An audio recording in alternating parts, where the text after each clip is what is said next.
just give everybody a few more minutes to join us. Thanks to those who have joined us already. We're just on 2 o'clock, so we'll just wait a few minutes.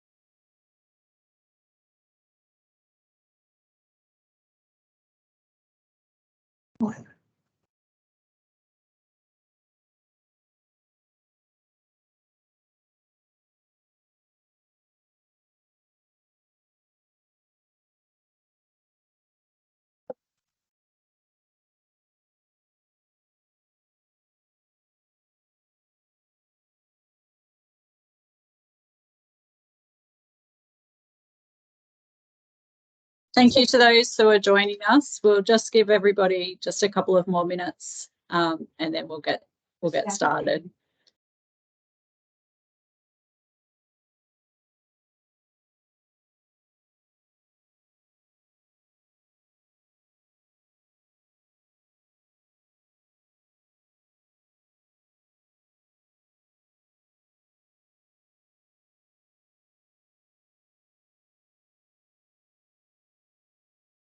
Too fast.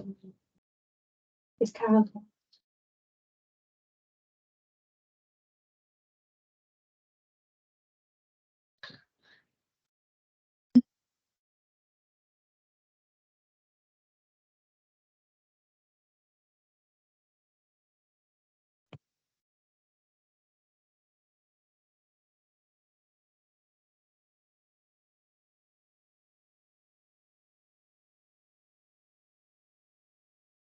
All right, we might get started. We've got just over 100 people who have joined us online. Thank you, everybody who has joined so far and those who will continue to join as I do the introductions. My name's Jo Cassidy. I'm the Program Manager within Health and Safety here at UNSW. And as I said, I'd like to thank everybody for being part of this really exciting webinar. We're really lucky to have such amazing experts here at UNSW who are willing to give up their time and impart their amazing knowledge on all of us around psychosocial risk and how we can manage that here at UNSW. So I'd like to start with an acknowledgement of country. I'd like to show my respects and acknowledge the Bedigal, Gadigal and Ngunnawal peoples who are the traditional owners of the lands where each of our campuses of UNSW are situated, and to elders past and present. I would like to warmly welcome the panel. As I said, they are all subject matter experts on psychosocial risk. We have Associate Professor Carlo Caponecchia. I apologise if I said his name incorrectly, who's a human factors and safety expert from the School of Aviation at UNSW, the Associate Dean of Equity, Diversity and Inclusion in the Faculty of Science, and has a particular interest and expertise in psychosocial risks and safe systems at work. Thank you, Carlo, for joining us. Next, coming to us live from Canberra, I would like to introduce Associate Professor Sharron O'Neil. Sharron is the Deputy Head of School Research and Associate Professor of Accounting in the School of Business at UNSW Canberra. Sharron's research examines the design, measurement and reporting of performance measures for operational decision-making, governance and accountability. She has particular expertise in non-financial indicators of work health and safety and advises government, investors and industry executives and boards on WHS performance measurement and reporting, and chaired the Global Reporting Initiative Working Group to develop an international standard for reporting on work health and safety in annual reports. Finally, I would like to welcome Dr. Peta Miller.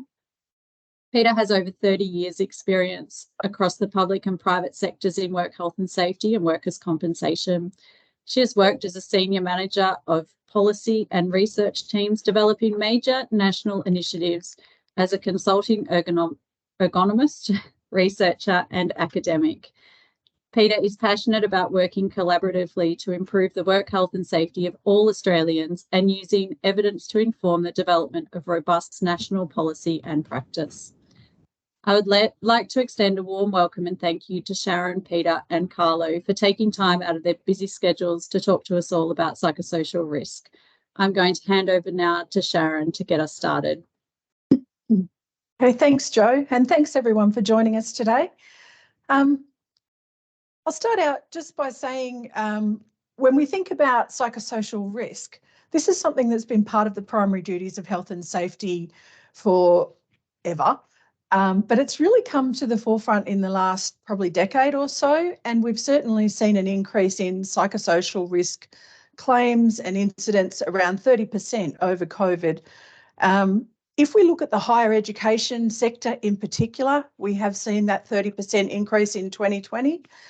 And I think one of the things to recognise is, unlike many sectors where psychosocial risk is an issue, but not as significant in terms of claims, for example, in the higher education sector, it's around 20 to 25% of all claims, which is double many of the other sectors.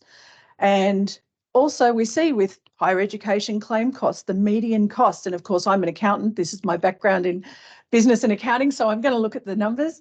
If we think about the claim cost, the median claim cost of most of the categories of injuries that we sustain in the higher education sector is around $20,000 per claim. In vehicle costs, where we have accidents that relate to vehicles, it's around $40,000. But the minute we hit psychosocial injury claims, it's up around $70,000 median claim costs. So obviously quite significant, but we know claims really isn't everything, because the number of injuries that actually get reported as workers' comp claims certainly underestimates the number of injuries that are being sustained in our sector. So it's something that's really important to look at. And we've seen the efforts of researchers, policymakers, public sector have come together in the last decade or so. We've had changes to the work health and safety requirements and provisions. We've seen a code of practice on psychosocial risk management, which was contributed to or written largely by Peta. We've also seen a new international and Australian standard on psychosocial risk management from a systems perspective, largely written by Carlo. So it's great that we can have both of you here today to talk about psychosocial risk and hazards and how we manage them. So I think if we have a look, what we're going to do today, we'll talk about what are the outcomes that we're really trying to avoid, what does psychosocial risk and hazards look like. We'll look at some of the requirements, the legal and the regulatory requirements. And the most important thing is we'll talk about what you can do in your role within a university context to try and ensure a mentally healthy workplace and to manage those psychosocial risks. We will have time for questions at the end, but please feel free to pop any questions into the chat as we go. And then there'll be some takeaways at the final takeaways from the panel at the end. So if I can just start with you, Carlo. Thinking about psychosocial risk, what are some of the outcomes that, you know, are front and centre when we talk about psychosocial risk? Sure. Hi, Sharron. Hi, Peta. Great to talk with you about psychosocial risk, and hi to everyone who's watching. So outcomes, there's a whole range of outcomes, which is sometimes what people can find really confusing, but there's a whole range of outcomes that where we typically focus on anxiety and depressive disorders. But of course, this is very, very firmly now a workplace health and safety issue. And in workplace health and safety, we're interested in preventing harm before it gets to a diagnosed disorder. So we need to remember to think about people experiencing anxiety, frustration, fatigue, sleeplessness, nausea, those kinds of things. I'm always, I don't know whether I'm surprised anymore, but I'm always reminded when I do opinions for court, things that have got to that stage. It's so common for people to report having nausea on the way to work. It's a really common one. It comes up every single time. And I mention it because I don't think that unless you've had that experience that people really think about that. imagine what that's like. Think about your colleagues, the people that you work with, having that experience of every day when they go to work, they feel they're going to be sick. It really crystallizes some of the outcomes there, I think. Yeah, thanks. That is really important that we think about those sort of individual issues. And I'm just thinking, there's some research by Chelius from the 1990s that sort of argues that organisations aren't really going to want to manage health and safety because the organisation spends all the resources in that management process, but the workers get all the benefits, so the incentive's not there. But if we think, obviously that's not the case, and we have all sorts of regulations and rules around that, but if we think about the impact of psychosocial risk, Peter, do you just want to give us some insights as to what's in it for the organisation as well? I mean, we've heard from Carlo about the individual. What about the organisation? I just want to remind our audience that, in fact, despite what you've just said, in reality, the major burden of poor work health and safety and poor psychosocial risk management actually is borne by workers, not the organisation. But since you've asked me that question, as well as the things that Carlo's been talking about, I'd be encouraging you as managers and leaders within the organisation to also think that actually, poor psychosocial risk management leading to stress impacts our performance. When people are stressed, we all come to work, and when we are stressed, we don't perform well. And it goes to some of the obvious things like poor behaviours and anxiety. But there's work that's been done that shows that actually we have a 50% slower mental and physical reaction times when we're stressed. So think about our decision-making and the quality of our decision-making under pressure. When we're stressed, we attention tunnel. That's a really good thing to do, but it does mean that our situational awareness drops. So for you, those of you who are working in scientific laboratories at UNSW, what happens when you're stressed and your situational awareness goes down? It impairs our concentration and our memory, and a whole lot of things happens in our decision making, like we tend to defer to group decision making. So the quality of the decision making is that we all make as a group. And again, think about the scientific work that you do. If you're feeling stressed, are you bringing your best cognitive as well as your emotional sense to work? So, and finally, the one that people tend to concentrate on most is our social relationships, which Carlo will tell you, there's a scene that's set when we have poor psychosocial risk management. People often talk about poor behaviours like bullying and harassment, but if we step back and look at the systems and the way the work was designed and managed, that sets the scene. And when we're stressed, how often do we really feel like giving our colleagues the extra help they need when they're feeling stressed? So as well as the long-term outcomes in terms of poor mental health, 13% of depression is attributable to work-related exposures for men and 17% for women. I'd urge us to actually think about an organisational efficiency, that there's huge benefits of organisations when they get it right in terms of our performance. Yeah, absolutely. Absolutely. And that even just down to that organisational citizenship aspect. Yeah. So how did we get here? Carlo, what are the hazards that actually create this kind of organisational or social risk within organisations? Sure. It's really important to talk about what the hazards are. So hazards being sources of harm, risks that are presented by those hazards are the things that we then need to control. So in terms of hazards, I'm going to be a little technical and give you the sort of definition, but there's a reason for it. I'm not just being esoteric, right?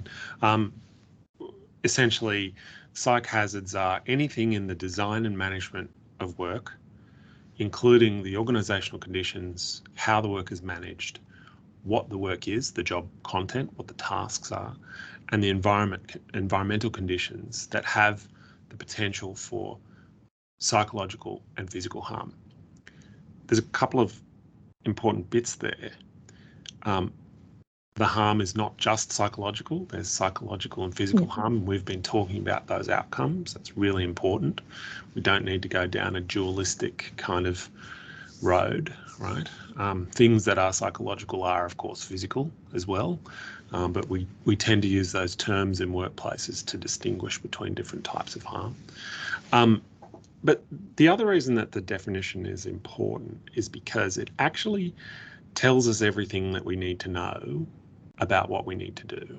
It tells us what we need to look for and how we need to approach risk controls. We need to look for issues in organisational conditions. We need to look for issues in how work is managed. We need to look for issues in the content of the work, what tasks we're doing. And we need to look at what's going on in the work environment, the physical environment. And that's where our controls need to focus. So that's why I always am keen to pull out those elements of the definition, because it's actually really important. In terms of getting some examples, Sharron, certainly in a context like ours, in a university context, probably the most common psychosocial hazard is workload. So overwork, high workload. I think there's plenty of evidence to suggest that, and I'm sure that there are audience members nodding their heads right now. I can't see you all, but I can feel those heads nodding, right? Probably after that, it's low job control, role ambiguity, and role conflict. We should probably just spend a second untangling that. Role ambiguity is not knowing where your role stops and where someone else starts. And role conflict is having elements of your job being in conflict with one another. Some might say teaching and research are in conflict with one another. The typical example that I use is if you're in a call center and you are told to provide excellent customer service, but don't spend too long on the phone. Your role is in conflict there. I think also the other common one is bullying and harassment. I think there's good evidence to support that that's relatively common. And as Peter was saying earlier, of course, these hazards interact. They're not there by themselves. And we know there's good work suggesting that while we need to focus on bullying and harassment as examples of psychosocial hazards, there are also ones that tend to happen more when you've got the other hazards going on. So when you've got work overload and a lack of control and a lack of supervision and support, you often get bullying and harassment as well. There's a bunch of others, including insecure work, exposure to traumatic events. And I think in our sort of context, people don't always think about how exposure to traumatic events might happen, but there are some good examples of that, and maybe we can cover off on some of those examples later in questions. And the other one, of course, being poor supervision and management support, which is a really important one.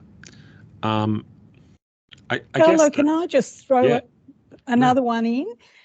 Putting on I'm a human factors person and an ergonomist. So I'd also say, don't forget about the design of the physical work setting and the equipment you've got, so that we know that some of the strongest predictors of stress is actually what we call performance impediments. So not having the right equipment, the right information when you need it. So think about your IT systems that are introduced without appropriate consultation, or even laboratory equipment where you don't have the right scientific equipment to do your work. So don't forget about the physical layout and the stresses and strains associated with poor physical design and poor equipment supply and maintenance. Absolutely. I'm glad you raised that one, Peter. People also get confused about when we start talking about physical equipment and PPE amongst psychosocial risks, because it's like, well, PPE's got nothing to do with psychosocial risks. Well, imagine if you don't have your PPE. I mean, we had that scenario. Your fume cupboard doesn't work. Right. Your fume cupboard doesn't work. But we also had that scenario presented to us writ large during the pandemic of healthcare workers not having adequate or suitable PPE, and it caused a lot of anxiety. Of course it did. I guess the thing I always say about when I'm giving people examples of hazards is that leaders need to know about these hazards as part of their due diligence. And that sounds a bit cranky, but you need to know about this. Knowledge is part of due diligence.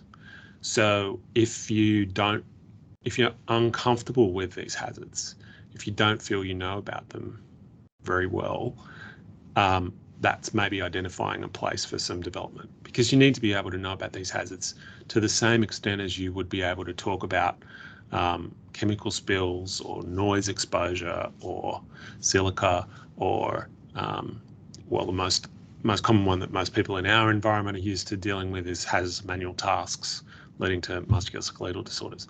So people need to know about these hazards, how they work, how they play out in their particular environments. Did you have anything else you want to add? I've got lots I could say, but I'll let you kind of, because I think you're going to ask me later about what leaders should do. So I'll just wait till you get to that component. And I think just one thing that's probably worth mentioning there is just around that kind of work design where you're talking about the different hazards, Carlo, and workload and role conflict. It can be as sort of seemingly innocuous as being given a sudden deadline that you weren't expecting when you've got a whole lot of other work on, and it doesn't need to be the entire task or the entire sort of job of a particular individual. It might be individual tasks that are being sort of given to a person that can cause that stress and result in that kind of anxiety. And as Carlo was saying, I think it's a really good point to make. It's those, we know that some of the strongest stresses are where there's conflicting requirements. Carlo mentioned, good service delivery, your customer service, Which comes in our teaching. But, imagine, when you're actually being told by one area of the university that you have to deliver this lecture, but another one has got you doing something else. So that role conflict and role ambiguity, in which, this will come to the conversation we're going to have later, the Carlo, you and I, around work design and the importance of it doesn't actually have to be that complicated. It starts with doing good program management and good program planning, which tasks are most important to do when, and everybody being really clear about that. So I don't think as a university lecturer, this is what is my most important task, and the Dean thinks it's something else. Yeah. Okay, now while I've got you here, just thinking about regulation. So you've been really close to, for those of you that aren't aware, Peta's been very close to this for quite a while. She drafted the principles of good work design almost a decade ago, the code of practice on managing psychosocial health at work. Hazards at work, yes. So and there's a useful guidance that's coming out soon on that I'm writing for Safe Work New South Wales, so our regulator in New South Wales, in terms of a compliance guide around work design. Heard it here first. You heard it here first, yeah. So in terms of legislative duties, what are the duties for a university from a psychosocial risk management? So I'm going to go back a little bit to Carlo mentioned due diligence. So as leaders, and there's some due diligence obligations, and Carlo said leaders and managers must have up-to-date knowledge about the work health and safety matters that are pertinent for their environment. So it's not good enough if you're going to, if an inspector comes, Safe Work New South Wales inspector comes to visit, and you say, but I didn't know, won't cut the mustard. You must have up-to-date knowledge, and if you don't have it, you must go and get it. You must have effective processes in place. You can't leave it to the WHS team or somebody else. If you're a manager or supervisor, you must be reassuring yourself that there are effective processes and systems in place to manage, eliminate, ideally, and if that's not reasonably practical, minimise the risks associated with your division, your team, your staff members. And as Carlo said, Psychosocial hazards and physical hazards interact, so don't treat them separately, treat them together. You're going to, as Carlo says, you're going to need a mixture of control measures across the hierarchy, from eliminating through to work design, through to effective policies and procedures, or Carlo would call them systems of work, through in some cases PPE, you know, and as Carlo said, you know, and we were saying a non-effective fume hazard, whilst it's a physical risk, it also creates a psychological risks. And, you know, I'm going to challenge you very strongly as a university. You must allocate appropriate resources to ensure that those systems are in place, that the risks are being controlled, and that as leaders and managers, you're investing resources using some of Sharron's work to actually effectively monitor that those controls are effective. If those things aren't in place and a Safe Work New South Wales inspector comes to visit, they'll find you non-compliant. Scary stuff. Shouldn't be though. It should be, because actually when you unpack that, it's not as complicated as it sounds.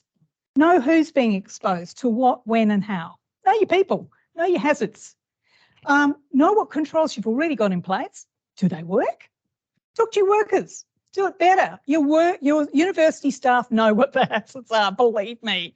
And if you talk to them and genuinely consult, which is actually a legislative duty, they will give you the answers. And some of them aren't that complicated. Can I just have clear priorities, please? Could we have people communicating across the divisions so we have tasks being scheduled appropriately? Before we do a new research program, can we all get together and plan it properly? They don't have to be that complicated. And in some cases, Peta, you and I have done work before where we've talked about hidden designers of work, in that some people within an organisation are actually designing work by allocating tasks. Carlo, any thoughts on that? Who are the hidden designers of work in a university? Well, I think everyone's a hidden designer of work. Everyone's designing work. If you're managing people, you're designing work. You're probably designing your own work as well. Or having some say in it. But I guess what that means is that, you know, we all do design work. We may supervise staff, but we may contribute in different roles. We may contribute to policy design, the design of procedures and workflows, even if they're informal. We're not only talking about things that are documented in paperwork, right? We all design workflows and approvals processes. Some of us are responsible for procurement and for reviewing tenders to see who is going to be an external third party that's going to provide a new software system, or, you know, provide some other kind of function, right? There's all number of examples. But I guess the point really is that any kind of changes that we're making, any kind of functions that are happening, are all designing work for someone.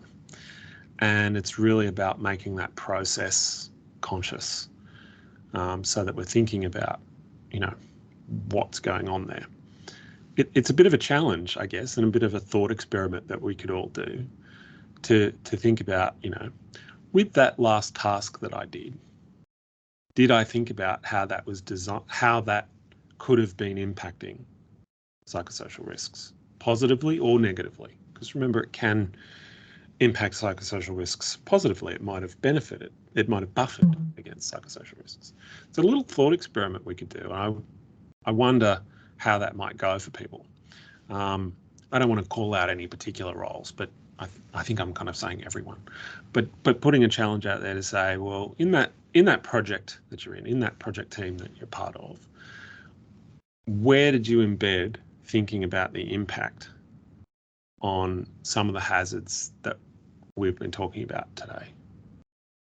That might be a useful kind of tool or takeaway or reflection that people could take. Actually, Sharron, I think it's really important for leaders and managers in here to remember there's actually another duty here, which is we talked about consulting your workers. Well, that includes workers across other teams where that work is affected. It also is collaborating and coordinating the work together. So if you're introducing a new research project, you've got duties to actually consult, collaborate and coordinate. And Carlo and Sharron and I have often talked about adding another C, and our other C is communicating effectively so that people were really clear about what we were all talking about. Yeah. And I think what you both highlighted there, and Carlo particularly, is around that sort of systems approach. And it's a system-wide design. It's not a individual with a task and a workload in isolation of the broader organisation. And I mean, you know, if we think about that in terms of timing of tasks, for example, you know, we have all these things that come up that get squeezed into non-teaching weeks, for example. And if everyone that wants to put something in non-teaching week thinks about, is this the best time to do it? What is that going to do for the academics that are now going to be subject to this? So those kinds of workload implications, I think, come into play. Would you agree? Yeah, you're right, Sharron. It is about the system of work and moving to a safe system of work. That's a really broad consideration, and it links back to what we were saying earlier about the interaction of hazards. The new reg and the new code and the new standard, all of them in unison. Who would have thought? They were all developed differently, but all in unison, highlighting the interaction of hazards and how duty holders, organisations need to think about the interaction of those hazards.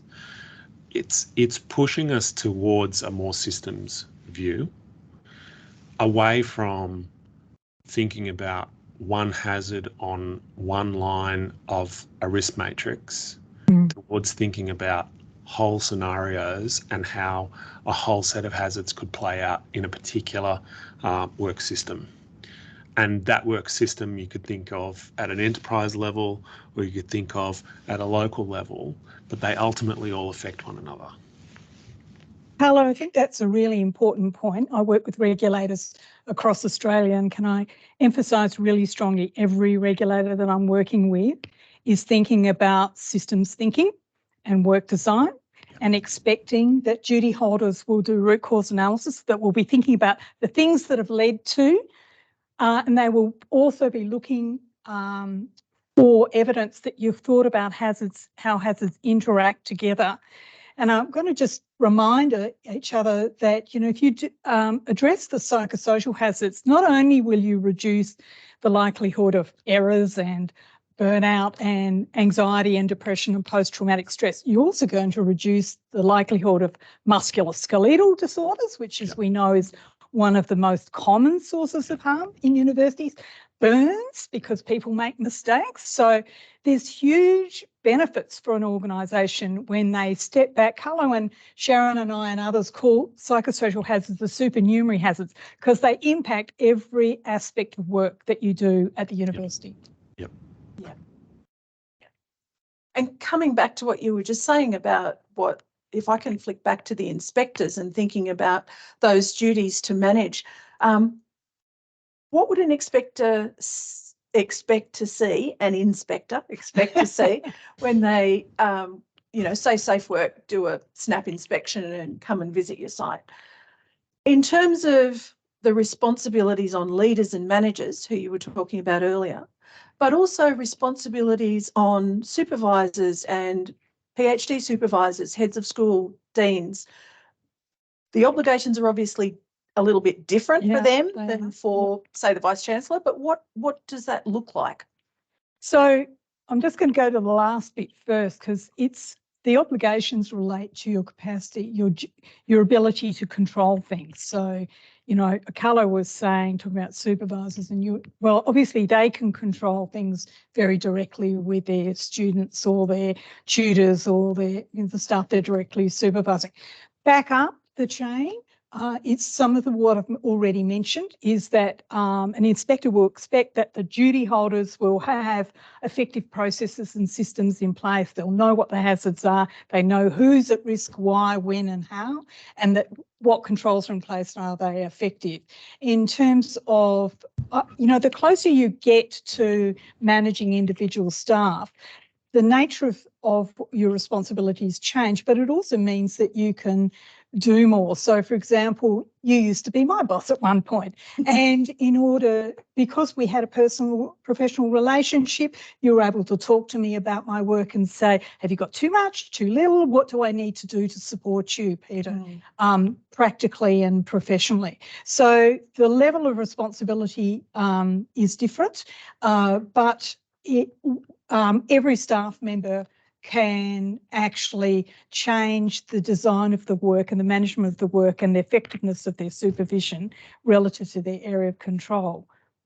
Yeah, and I think it's interesting thinking about, you don't have to be directly supervising. Like when we think about the due diligence obligations that you just talked about a moment ago, the Work Health and Safety Act now uses a Corporations Act definition of who are officers of a company and have those obligations.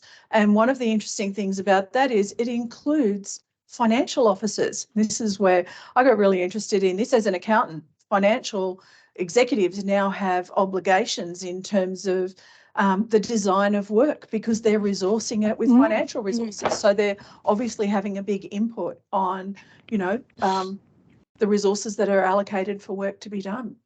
So it's obviously not just the direct immediate supervisors, but those, as you say, those roles do change as you go through the organisation. Perhaps I know that I could say one more thing and then hand back to Carlo is that I just want to put some red flags out here is that if you're relying on policies and procedures, and Safe Work New South Wales or any other regulator actually, Spectre, and that's your main, so we're training people when we've got policies and practices in place, you won't be found compliant. Carlo, what do you think? Yeah, absolutely. Because, policies and procedures and training is at the bottom end of the hierarchy. It's last resort controls. You're supposed to do the things that eliminate the hazards, eliminate the sources of harm, like you do with any other risk. That's really the big highlight here, right? The summary sentence that we could take out of the new reg, which is enacted in New South Wales and all states bar Victoria, the summary is, for psychosocial risks, do what you do for every other kind of risk. That's basically what it says. It tells you what psychosocial risks are, tells you what to do about them. But the summary is, do what you're doing for everything else. So it's about consistency and making sure that psychosocial risks are embedded in what you're doing, using that same process of using the most effective controls that control the hazard, the source of harm, control the hazard at the source. So not just training and PPE and policy and procedure, and certainly not just well-being, yoga, meditation, stress management, resilience training. You knew I was going to get that in there. It's a real soapbox issue for me. That's not where we should be focusing. We've got to focus on the sources of harm that we control, that we've made as part of our organisation of our work system. So that's really the focus. I mean, it's not that having yoga and those sorts of things are lovely and individuals will appreciate them. Sure. But as Carlo says, the duty is control the risks that you've made. Yeah. And you'll actually benefit a broader range of people. Whereas if you're focusing just on the individual, yes, you may be able to help them, but actually if one individual is struggling, it's probably highly likely, isn't it, Carlo, that others in the organisation are struggling from being exposed to the same sorts of hazards and risks. Well, sure, but you could just leave the individual out of it because your whole system will be better. You'll be more efficient and more productive anyway, and people will want to work there and people want to stay there. Yeah, absolutely. Absolutely. And I think, the same token, things like mental health first aid, really good initiatives to have, but again, they're reactive and we really need to get in under that and put those preventative measures in place. It's not that we shouldn't do those things, it's that where our focus should be in terms of work health and safety.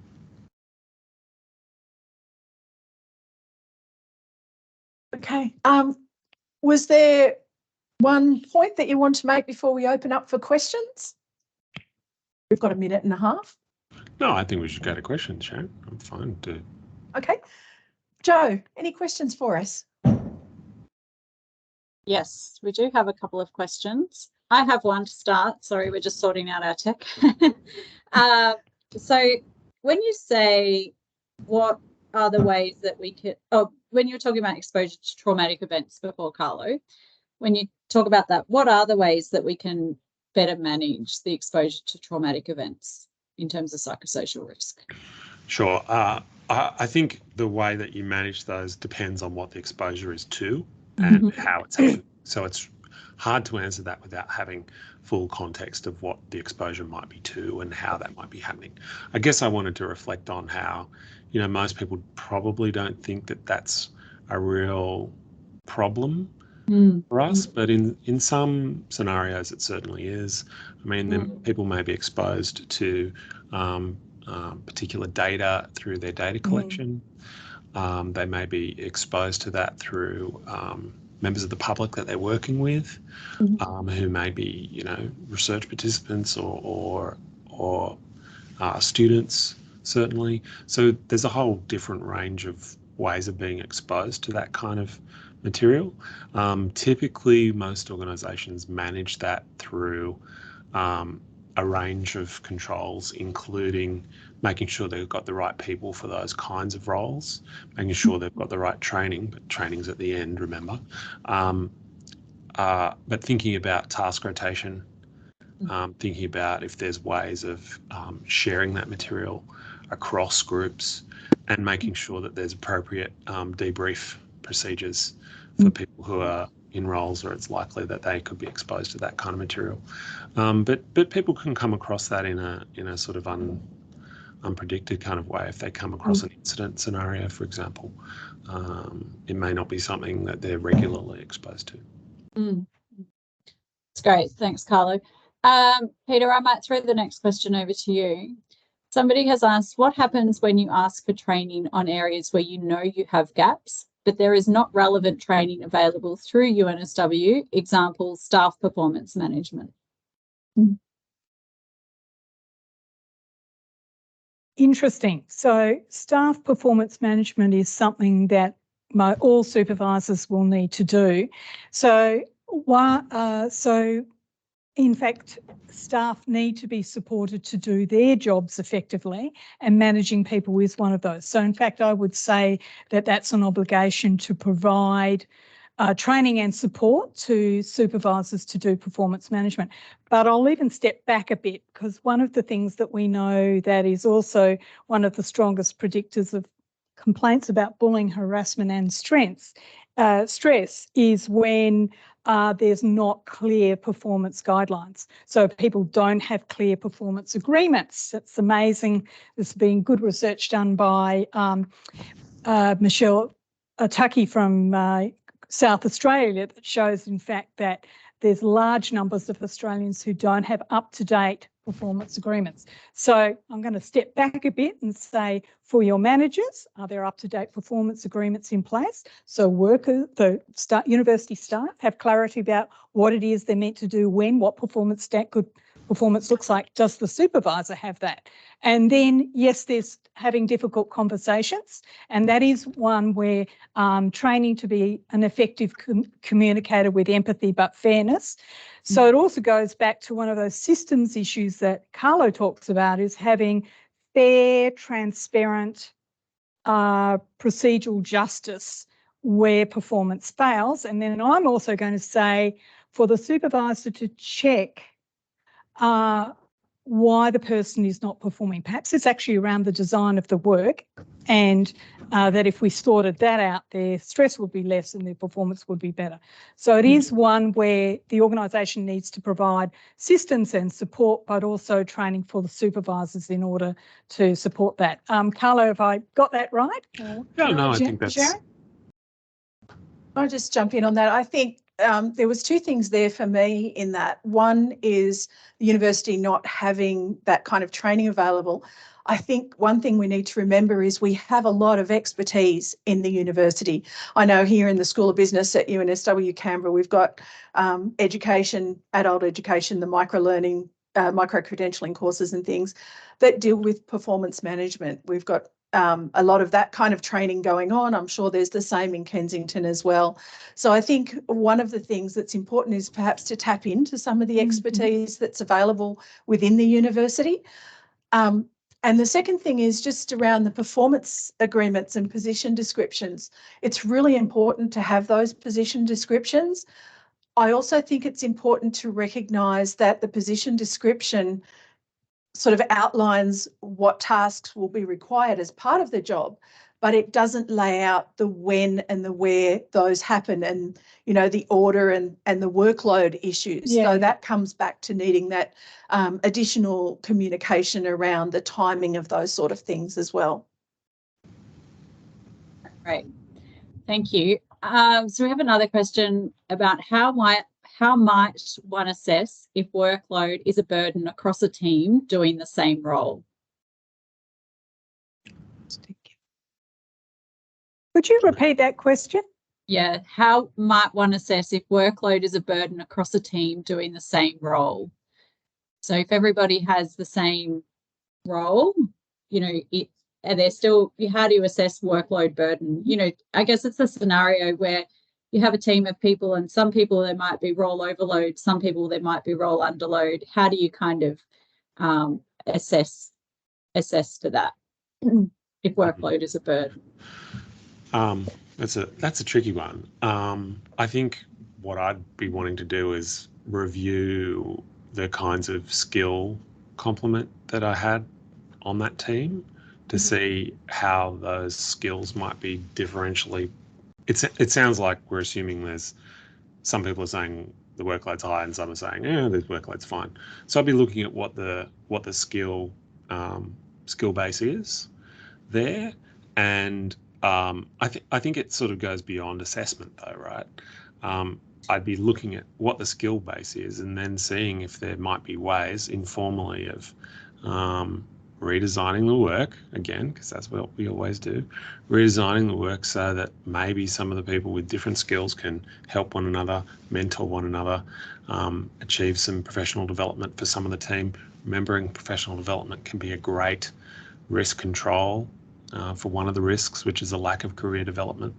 So that's the kind of thing I'd be doing there, but I may not have addressed that fully because I don't understand the full sort of context there. It sounds like that question's come from a specific scenario.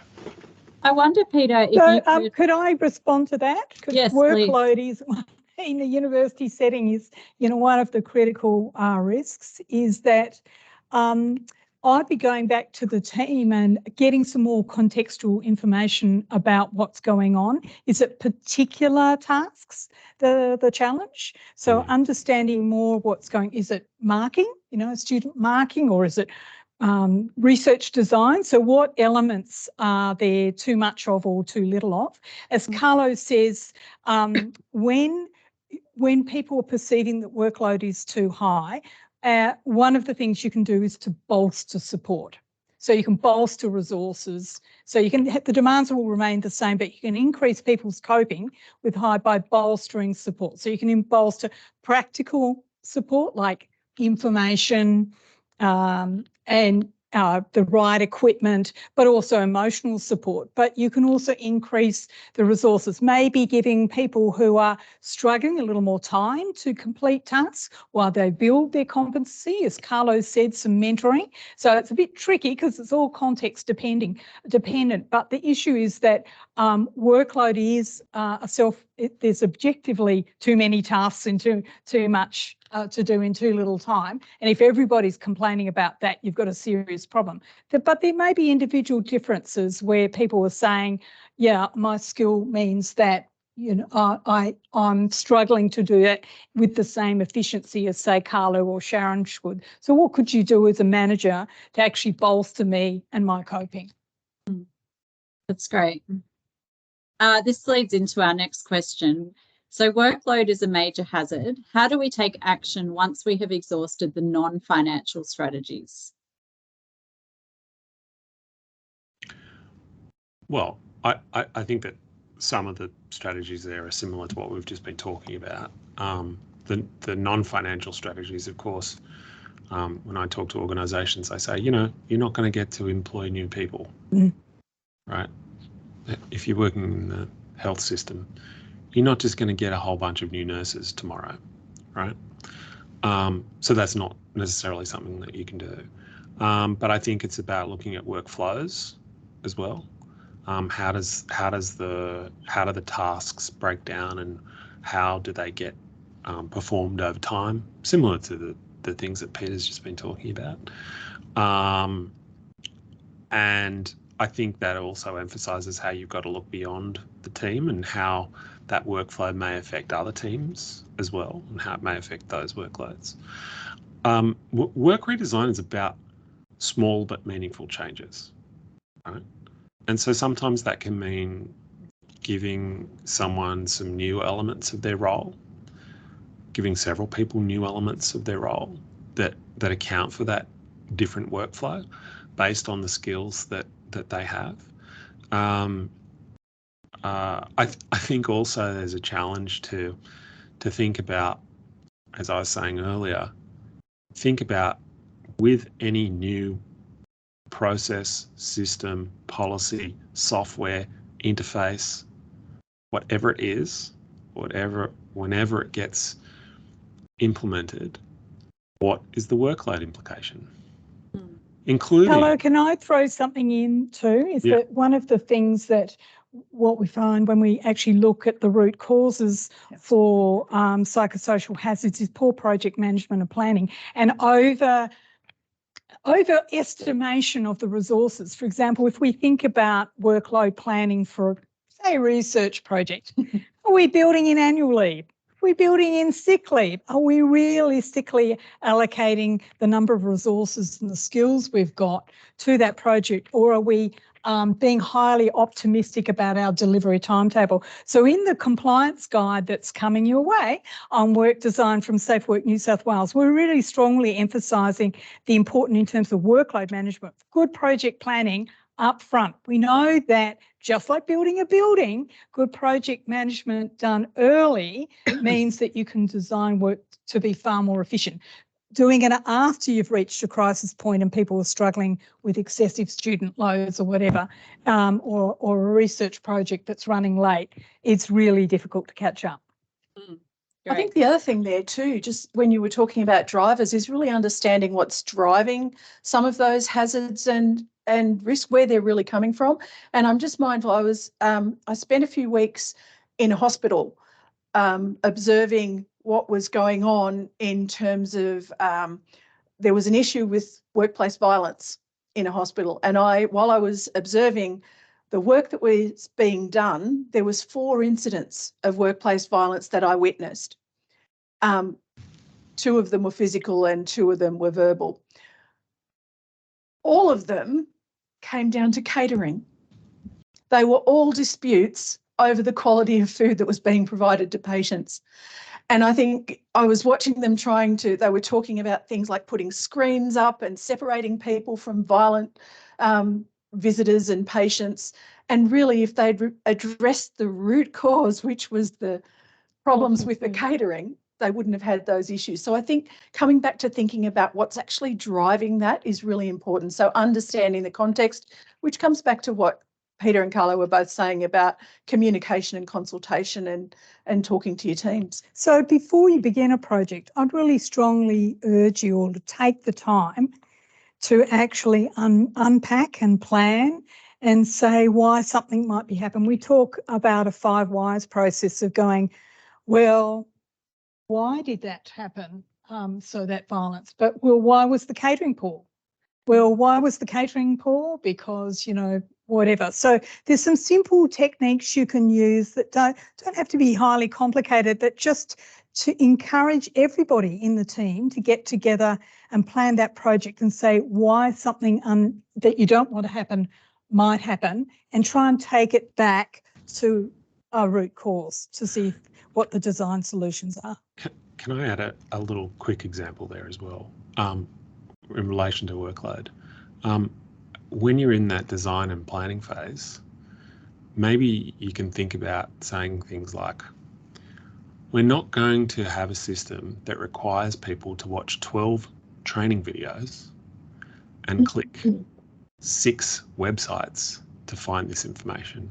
We're going to design it in a way that's really easy to use with good user experience. Cuts the workload. And you've embedded workload considerations into your new project. That's great. We got time for one more question quickly, and then we'll do a final thoughts from the panel. How do we go about looking more holistically at our risk management process, i.e. combining the physical and psychosocial aspects rather than considering them in isolation? Great question. I'll try to answer quickly. I think the way to do this is scenario-based risk assessment, rather than putting, one hazard in a matrix, is to look at what are some of the real scenarios that are playing out in the real work that's being done, and then from that scenario, thinking about all the hazards in it together and how they might interact. I said I'd be quick, so Peter and Sharron can jump in. I completely agree with that. As you know, I have a real issue with the way we often assess risk within health and safety. The whole likelihood and probability is very well suited for most forms of business risk, but can be quite problematic when it comes to trying to assess health and safety risk.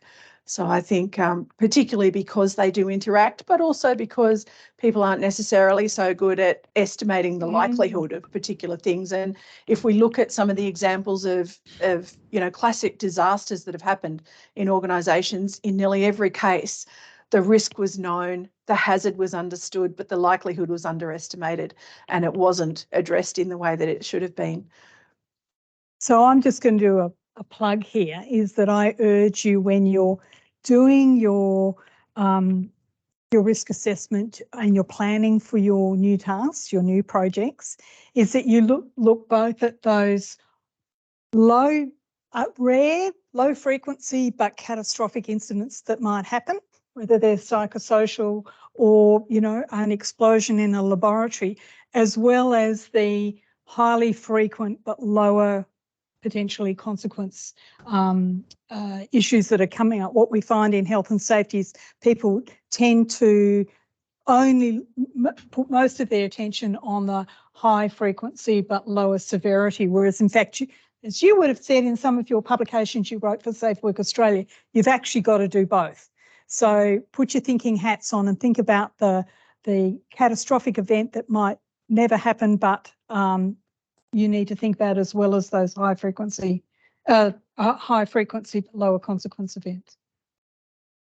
That's great. Thank you so much for your insights. I think we're just going to get a quick last takeaway from each of the panel members now. Start with you, Carlo. Oh, did you guys have an order? Sorry. Oh, we did. That's all right. I think Sharron's got the order sorted. Apologies. Okay.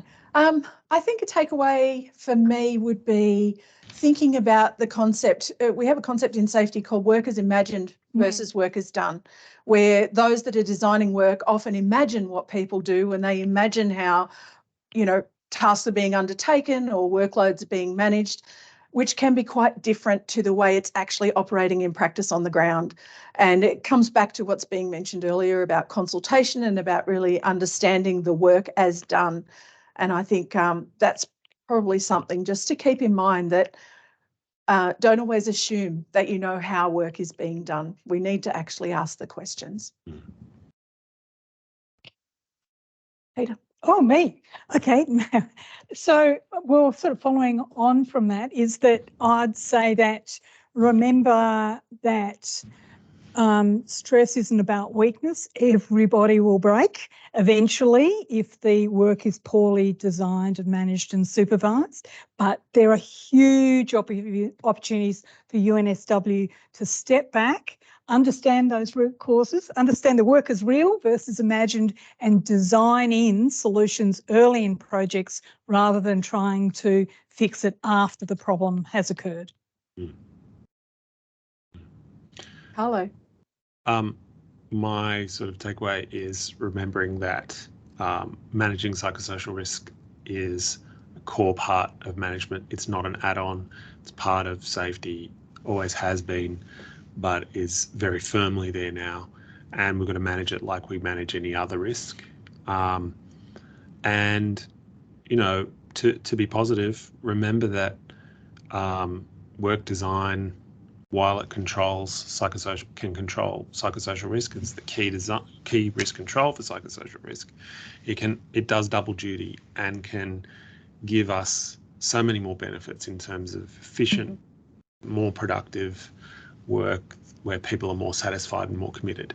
So it's a good thing for us to engage in, but we should be doing it anyway. Absolutely true. And really, mentally safe and healthy work is decent work. You know, we're looking for good work design, decent work. Yep. Thank you, Carlo. Thank you, Peter. Thanks, Joe. And thanks, everyone, for coming along today. I hope you found it useful, and all the best with your work design and mentally healthy workplaces. Thank you all. Really appreciate your time today. Thank you. Thanks, Joe. Bye. Bye. Bye-bye.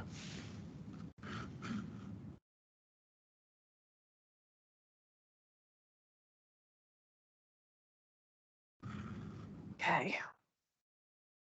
Didn't drink after that. Is that Carlo back? I'm still here. We're still live, it appears. Are we? Yeah.